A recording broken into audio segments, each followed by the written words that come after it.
humans have known for thousands of years, just looking at our environment around us, that there are different substances, and these different substances tend to have different properties. And not only do they have different properties, one might reflect light in a certain way or not reflect light, or be a certain color, or have a certain at a certain temperature be liquid or a gas or be a solid. But we also start to observe how they react with each other in certain circumstances. And here's pictures of some of these substances. This right here is carbon, and this is in its graphite form. This right here is lead. This right here is gold. And all of the ones that I've drawn, that I've shown pictures of here, and I got them all from this website right over there. All of these are in their solid form, but we also know that it looks like there's certain types of air and certain types of air particles. And depending on what type of air particles you're looking at, whether it is carbon or oxygen or nitrogen, that seems to have different types of properties. Or there's other things that can be liquid. Or even if you raise the temperature high enough on these things, you could, if you raise a temperature high enough on gold or lead, you could get a liquid. Or if you burn this carbon, you can get it to a gaseous state. You can release it into the atmosphere. You can break its structure. So these are things that we've all that humanity has observed for thousands of years. But it leads to a natural question that used to be a philosophical question, but now we can answer it a little bit better.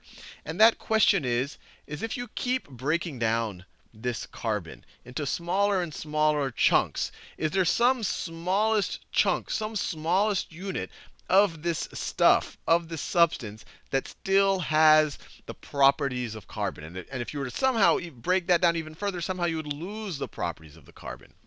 And the answer is there is. And so just to get our terminology, we call these different substances, these pure substances that have these specific properties at certain temperatures and react in certain ways, we call them elements. We call them elements.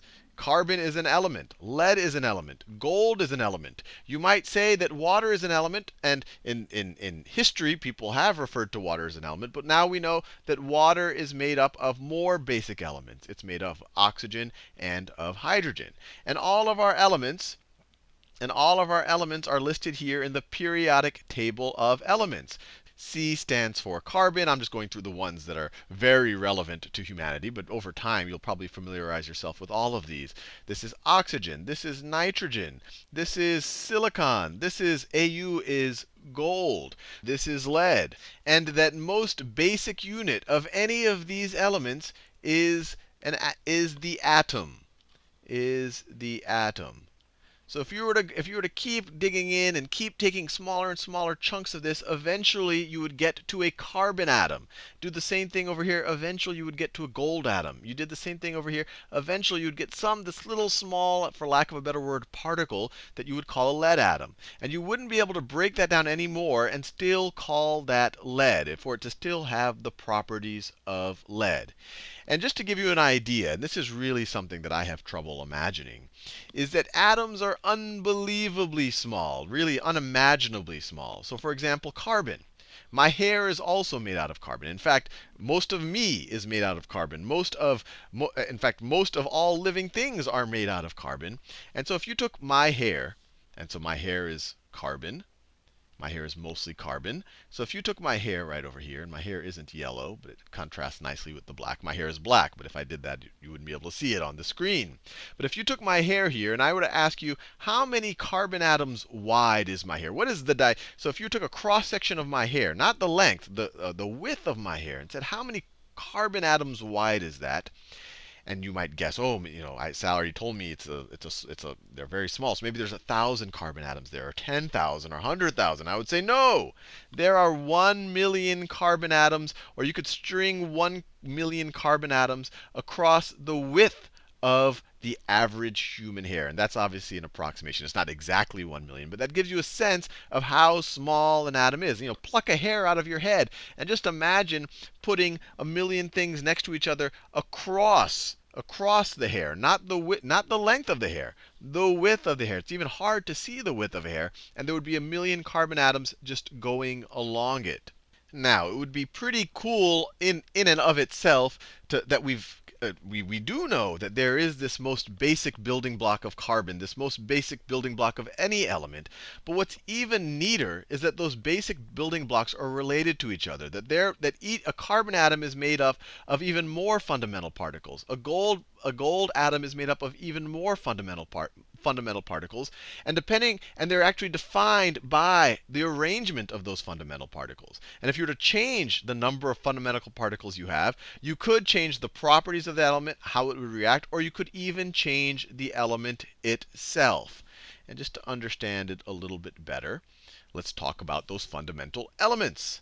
So you have the proton. You have the proton. And the proton is actually the number of protons in the nucleus of an atom. And I'll talk about the nucleus in a second. That is what defines the element. So this is what defines an element. When you look at the periodic table right here, they're actually written in order of atomic number. And the atomic number is literally just the number of protons in the element. So by definition, hydrogen has 1 proton. Helium has 2 protons. Carbon has 6 protons. You cannot have carbon with 7 protons. If you did, it would be nitrogen. It would not be carbon anymore. Oxygen has 8 protons. If somehow you were to add another proton to there, it wouldn't be oxygen anymore. It would be fluorine. So it defines the element. It defines the element. And the atomic number, the number of protons, and remember, that's the number that's written right at the top here for each of these elements in the periodic table. The number of protons is equal to the atomic number. Is equal to the atomic number. And they put that number up here because that is the defining characteristic of an element. The other two constituents of an atom, I guess we could call it that way, are the electron, and the neutron. And the model you can start to build in your head, and this model, as we go through chemistry, we'll see it'll get a little bit more abstract and really hard to conceptualize. But one way to think about it is you have the protons and the neutrons that are at the center of the atom. They're the nucleus of the atom. So for example, carbon, we know, has 6 protons. So 1, 2, 3, 4, 5, 6. Carbon-12, which is a version of carbon, will also have 6 neutrons. You can have versions of carbon that have a different number of neutrons. So the neutrons can change, the electrons can change. You can still have the same element. The protons can't change. If you change the protons, you got a different element. So let me draw a carbon-12 nucleus. So 1, 2, 3, 4, 5, 6. So this right here is the nucleus of carbon-12. And sometimes it'll be written like this. And sometimes they'll actually write the number of protons as well. And the reason why we write it carbon-12, I counted out 6 neutrons, is that this is the total. You could view this as the total number of, one way to view it, and we'll get a little bit nuance in the future, is that this is the total number of protons and neutrons inside of its nucleus. And this carbon, by definition, has an atomic number of 6, but we can rewrite it here just so that we can remind ourselves. So at the center of a carbon atom, we have this nucleus. And carbon-12 will have 6 protons and 6 neutrons. Another version of carbon, carbon-14, will still have 6 protons, but then it would have 8 neutrons. So the number of neutrons can change. But this is carbon-12 right over here. And if carbon-12 is neutral, and I'll give a little nuance on this word in a second as well. If it is neutral, it'll also have 6 electrons. So let me draw those 6 electrons. 1, 2, 3, 4, 5, 6. And one way, and this is maybe the first order way of thinking about the relationship between the electrons and the nucleus, is that you can imagine the electrons are kind of moving around, buzzing around this nucleus. One model is you could kind of thinking of them as orbiting around the nucleus, but that's not quite right. They don't orbit the way that a planet, say, orbits around the sun. But that's a good starting point. Another way is they're kind of jumping around the nucleus, or they're buzzing around the nucleus. And that's just because reality just gets very strange at this level, and we'll actually have to go into quantum physics to really understand what the electron is doing. But a first mental model in your head is at the center of this atom, of this carbon-12 atom, you have this nucleus. you have this nucleus right over there, and these electrons are jumping around this nucleus. And the reason why these electrons don't just go off away from this nucleus, why they're kind of bound to this nucleus and they form part of this atom, is that protons have a positive charge, and electrons have a negative charge. And it's one of these properties of these fundamental particles. When you start thinking about, well, what is a charge fundamentally other than a label, and you start to get kind of deep. But the one thing that we know when we talk about electromagnetic force is that unlike charges attract each other. So the best way to think about it is protons and electrons, because they have different charges, they attract each other. Neutrons are neutral. So they're really just sitting here inside of the nucleus, and they do affect the properties on some level of some of these for some atoms of certain elements. But the reason why we have the electrons not just flying off on their own is because they are attracted. They are attracted towards the nucleus, and they also have an unbelievably high velocity. It's actually hard for, and we start touching once again on a very strange part of physics once we start talking about what an electron actually is doing.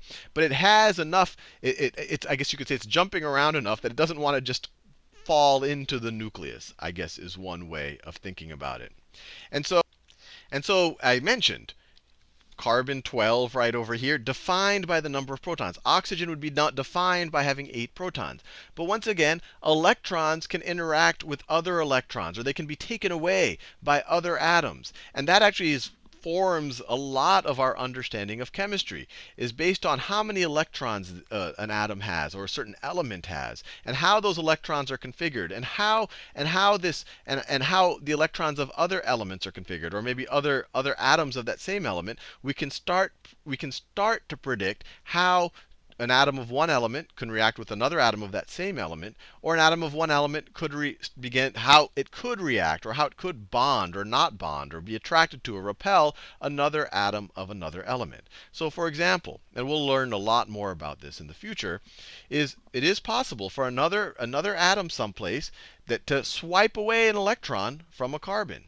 Just because, for whatever reason, and we'll talk about certain elements, certain neutral atoms of certain elements have a larger affinity for electrons than others. So maybe one of those swipes an electron away from a carbon, and then this carbon will be having less electrons than protons. So then it would have 5 electrons and 6 protons, and then it would have a net positive charge.